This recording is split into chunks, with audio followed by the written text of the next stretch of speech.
Just like with any other field of entertainment, the battle rap culture has its share of heroes, anti-heroes, and of course, villains. That's right. I mean, you can't have a good storyline without an interesting bad guy. Batman always had the Joker. The NBA had the Bad Boys Detroit Pistons. Even us everyday citizens have always had the IRS. Anyway, the villains of battle rap are a very important part of the culture. You see, these men and women not only want to win their battles, they want to mentally anguish and torment their opponents. They see the actual battle as only a small part of the bigger picture. They understand that as a marketing ploy, disrespect, slander, salacious allegations, and many other propaganda tools not only increase the visibility of their battles, but also generate money for themselves and everyone involved. It also increases their bookings, keeps them in the spotlight, and helps to promote other businesses they have going on. Staying in the algorithm is the goal.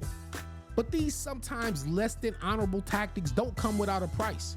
Sometimes the villain can go too far and not only alienate themselves from certain fan bases, they sometimes gain a reputation that's hard to work with, thus robbing themselves of opportunities in the process.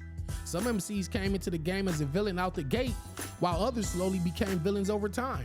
One may ask, if both MCs are supposed to disrespect and degrade one another's character, how could one be a villain and the other not? Well, it's simple. The villain always goes the extra mile to assert dominance and establish an ominous presence.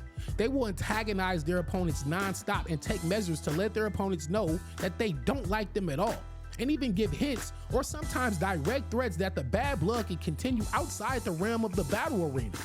The villain wants to mentally drain their opponent weeks, sometimes even months before the actual date of the battle, and this is a proven tactic that works. They will attack their opponent at every opportunity, from interviews or any kind of social media outlet they can utilize, and much more. And this energy isn't reserved for specific people. They keep this same energy for everyone. When an MC locks in a battle with a known villain, the preparation process cannot be the same as if it were a normal battle. One must mentally and sometimes physically prepare themselves for any situation that may arise both inside and outside of the ring. Villains often use dirty tactics such as talking while their opponent is rapping or trying to do anything to distract their opponent in order to throw them off. They sometimes get physically aggressive by excessively touching and bumping them throughout the battle. While these tactics and eccentric personalities may come across as off-putting to some, there is a method to the madness. The formula works. These rappers have built strong followings and have been an integral part of the culture since its inception. Some of the best battles in history featured a villain. Again, you can't have a good story without one. I mean, listen, from film, books, stories, folklore, it's always been the protagonist and the antagonist. And, you know, battle rap culture has really been built on rivalries, crews battling each other. It started from the parks and the street corners, you know, who was the best, who was the illest MC. And some of these guys just really were braggadocious. They carried themselves with a certain swagger, and a lot of them became villains. They're really, I mean, yeah, we got good guys in battle rap. You know what I'm saying? I consider myself a battle rap good guy. You know what I mean? Some people are like kind of like anti-heroes. Like they kind of like in between. Like I would say like I don't know, John. Maybe even Hitman Holla. I don't know. Y'all leave in the comments below.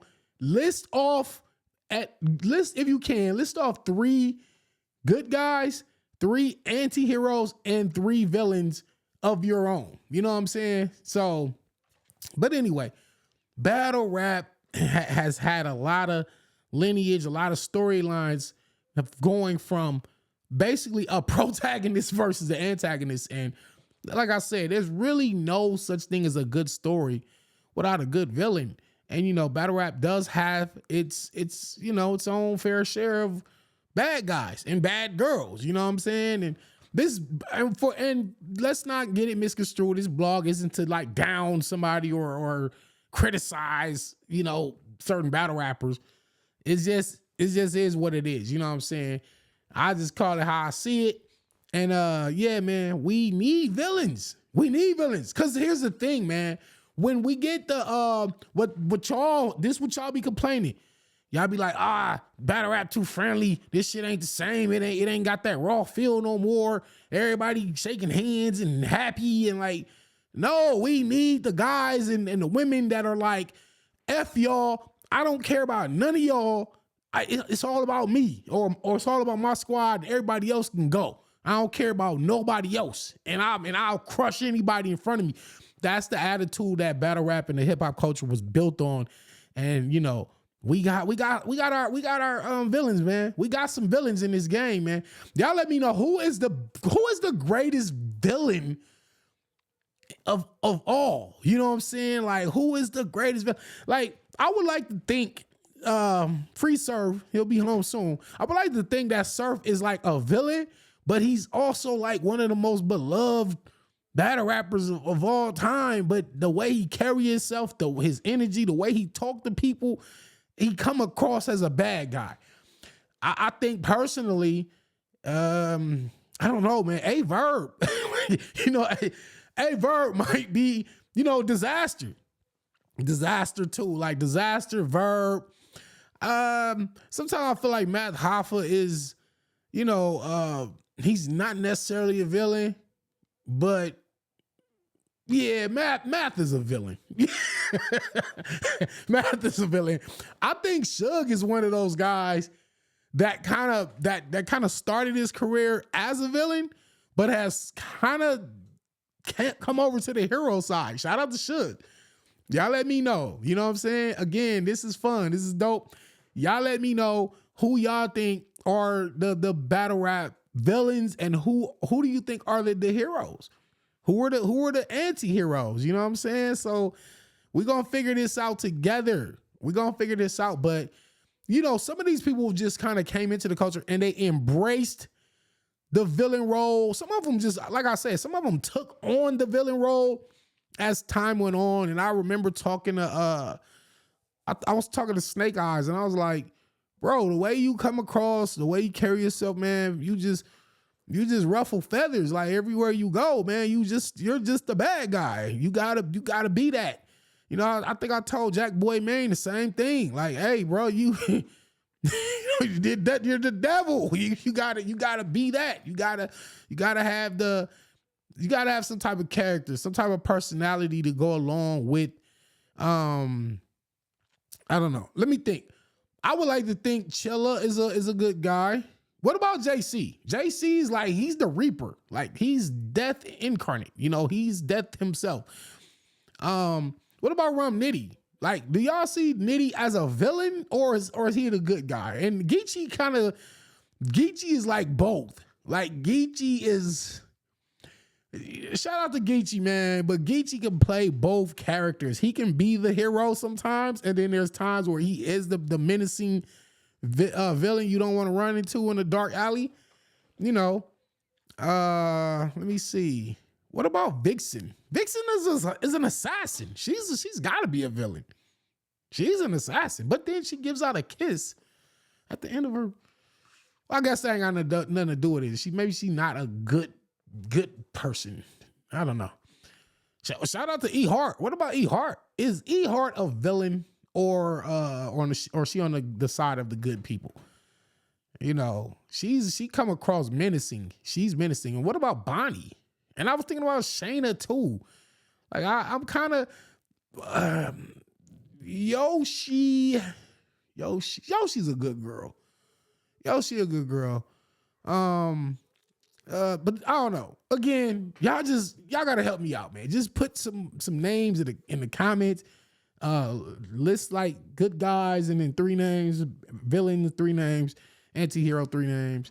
But yeah, we like some of these grudge matches. Sometimes you got battles where it's like villain versus villain. You know, and those are good fights too. What about Mook and Lux? I'm so interested in where you guys would place Murder Mook and Loaded Lux. Like, what do you think their position is? Because yeah, they come across as we are like the godfathers of this. We, you know, we help this thing grow, so we should be considered good guys. But Mook is from like Dot Mob, like the Dot Mob is all villains. Like they're all villains. Shout out to Mook. Shout out to Dot Mob. Loaded Lux. He's beloved. I guess he's the good guy. I guess Lux is the good guy. But then again, the way he be talking to people's souls, man. It don't come across as a good guy. I don't know. Like, is Lux the anti-hero? I don't know. Listen, I could be here all day trying to figure this shit out, but I need y'all help, man. Just list that below. Listen, subscribe to the channel. I got a lot more coming. Got another dope what if on the way. Yeah, that y'all gonna rock with this one. I got a lot more content. Again, we got shoes giveaway. We got Cash Apps giveaways. Movie trivia. Y'all, the movie reviews are definitely on the way. It's a whole lot of fun shit we finna be doing on this channel, man. I'm trying to help the channel grow. Just subscribe. Tell your family, your cousins, your grandma, your cat, your dog, your mailman. Just like, hey, subscribe to the channel, man. It's more on the way. Peace.